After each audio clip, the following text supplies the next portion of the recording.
He understood that perestroika and the internal changes were starting to slow down, that he had little time on his hands. He had to decide. Either he could free up resources from the arms race, or he'd be forced to look for them elsewhere. I was with him when he decided to confront Reagan with the question, did he or didn't he want an agreement? Did he or didn't he want disarmament? Ronald Reagan did want disarmament, but would he give up his Strategic Defense Initiative, SDI? I said, okay, let's not even leave 100 missiles. Let's abolish them completely and go for the zero option. This came as a shock. Everyone was surprised. Reagan hit the table and said, well, why didn't you say so in the first place? That's exactly what I want to do.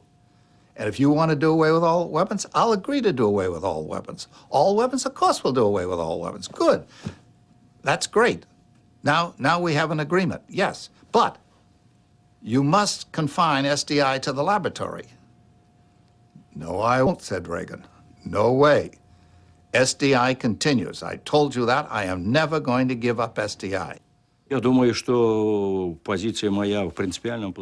I think that my principal position was and remains the same. The nuclear arms race should never be taken into space. It was difficult enough to limit the nuclear arms race on Earth.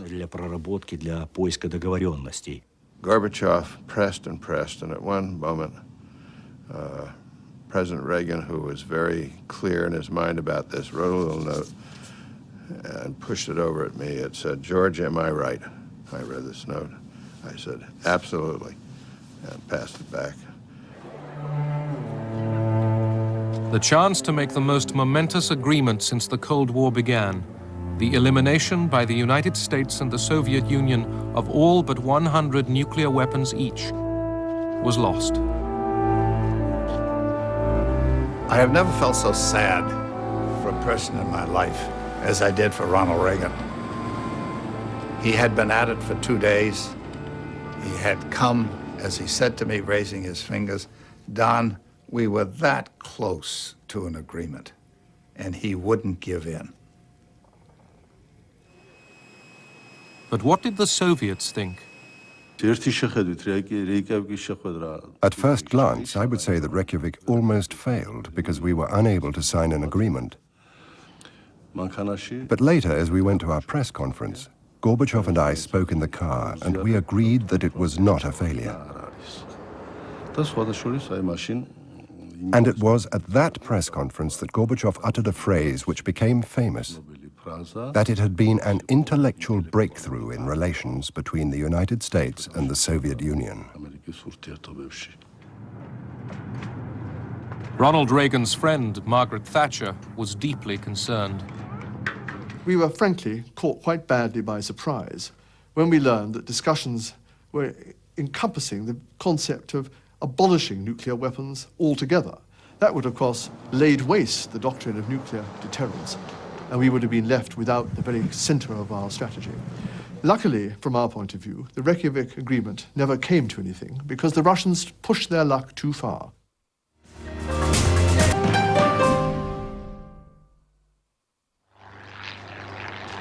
Moscow. Another foreign aircraft breaches Soviet airspace. Passers-by watched amazed as a Cessna light aircraft landed in Red Square. Its pilot was a young West German, Matthias Rust. Rust himself was treated extremely humanely. Imagine if something like this had happened before Gorbachev's time. There would have been no dialogue. He would have simply been lined up against the wall and shot the next day. Gorbachev set Rust free, but used the incursion as an excuse to dismiss several members of the Soviet High Command. Media, the fax machine, the computer, were opening up the USSR. Gorbachev and the Politburo watched satellite TV in their offices. After Olympic boycotts, the 1986 Goodwill Games were seen live both sides of the Iron Curtain.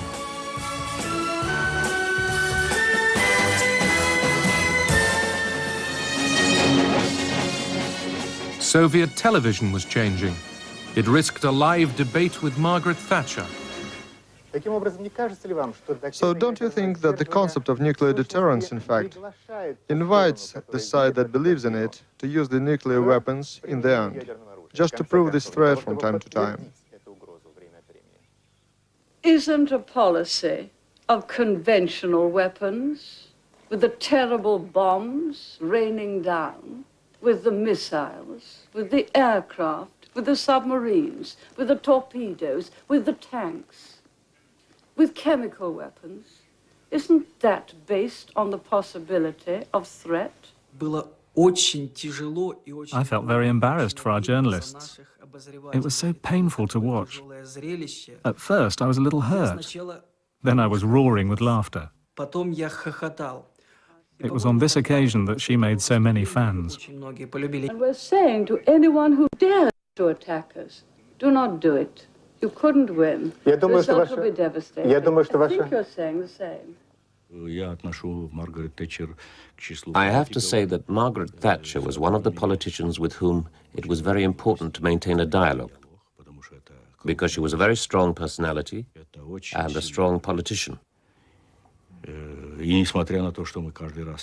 in spite of us constantly arguing with her at every meeting we had, we respected each other's position.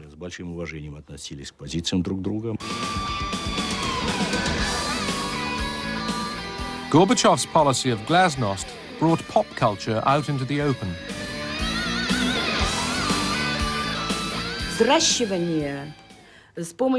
A new breed of young people was created by our intellectuals, a breed that rejected all our Soviet past. This was moral degradation. Our youth was being turned into human robots.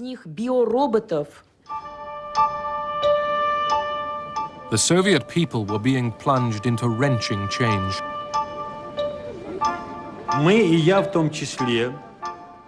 We became particularly worried by the end of 1987. We saw that the country was not going in the direction it should. The situation of the people was getting worse and worse. The situation of the armed forces was no better. Gorbachev reacted to growing opposition by pressing ahead with plans to reform the Communist Party. И все-таки все то, что мы развернули через реформу, через демократию вот эту, через советы, через трудовые коллективы, через вот эти вещи все, включения, вот это только путь. К этому надо. Там уже вы, власть в натуре будете держать.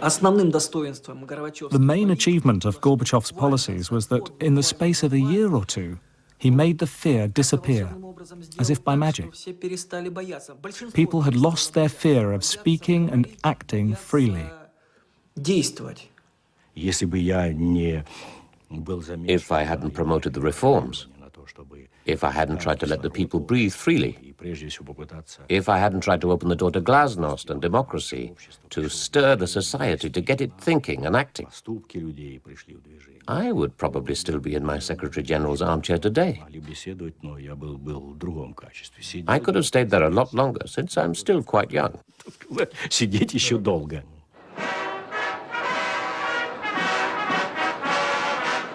Washington, D.C. Ronald Reagan still pursued his Star Wars vision. The Kremlin now believed that it would never happen, and therefore should not delay agreement on arms reduction. Gorbachev, in the United States for the first time, had come to sign an historic treaty. His visit, seen live on Soviet TV, enhanced his standing at home and abroad. All I'd ever seen of Soviet leaders was Khrushchev banging his shoe on the table and some old men in drab uniforms all looking like Mao Zedong, you know, and had no personality and looked like they were zombies. Here comes Gorbachev. He was wearing a good, well-cut Brooks Brothers suit and tie. He was even had on a white shirt. He was outgoing, he was meeting people, he was joking, and he was getting along with people in Washington, D.C. Ladies and gentlemen, the President of the United States and the General Secretary of the Central Committee of the Communist Party of the Soviet Union. A Russian saying Reagan had learned from Suzanne Massie now seemed appropriate. The Russians like to talk in proverbs. It would be nice for you to know a few. And I said, you're an actor, you can learn them very quickly. And I gave him this, Mrs. Reagan was with us at the time, and she liked this one. And I said, here it is, and it was Doveryai, no Proveryai. Mr. General Secretary, though my pronunciation may give you difficulty, the maxim is Doveryai, no Proveryai. Trust but verify. Назначение этого... На каждой встрече вы это повторяете. You repeat that at every meeting.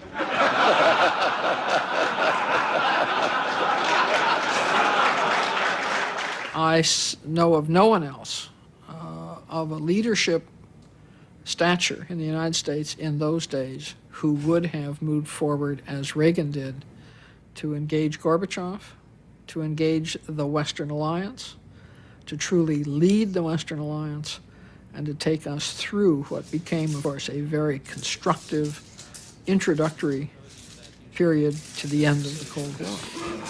Yes. Можем даже обменяться. I think we should change these.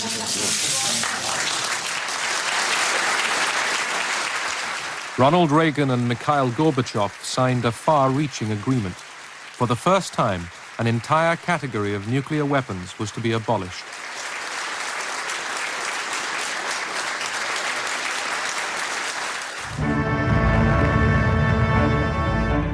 In front of the world's cameras, the Americans destroyed their Cruise and Pershing missiles.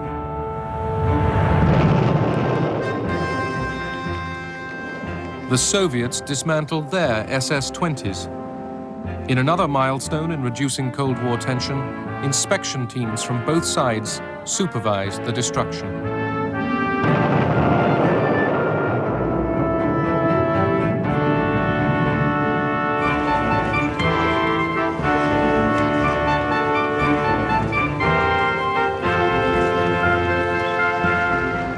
In his last year as president, Ronald Reagan paid his first ever visit to the Kremlin. What Mikhail Gorbachev and the journalists wanted to know was, what did Ronald Reagan think about the Soviet Union now? Oh, just fine. You still think you're in an evil empire, Mr. President? No. Он заявил, что He said he wanted to take back his reference to the Soviet Union as the evil empire. He found a good place to announce it, right in the middle of the Kremlin. But nevertheless, he said that he was doing it, not because he was wrong when he initially said it, but because by 1988, the Soviet Union had come a long way under the leadership of Mikhail Gorbachev. It had become a different country. Why we find ourselves standing like this? Together, the two leaders had seized their chance.